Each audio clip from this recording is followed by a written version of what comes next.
100 marta Estağfirullahal azim ellezî la ilahe illahu el hayyel kayyum ve etubu ileyh desa.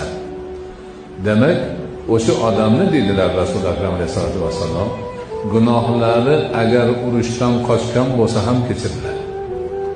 Urushdan qochish, vatanning himoyasidan qochish eng katta gunohlardan hisoblanadi. U gunohni kechirilishi qiyin. Lekin mana shu narsani 100 marta ixlos bilan aytsa, o'sha gunohni ham kechirilishi bor ekan. Bu degani nima degani?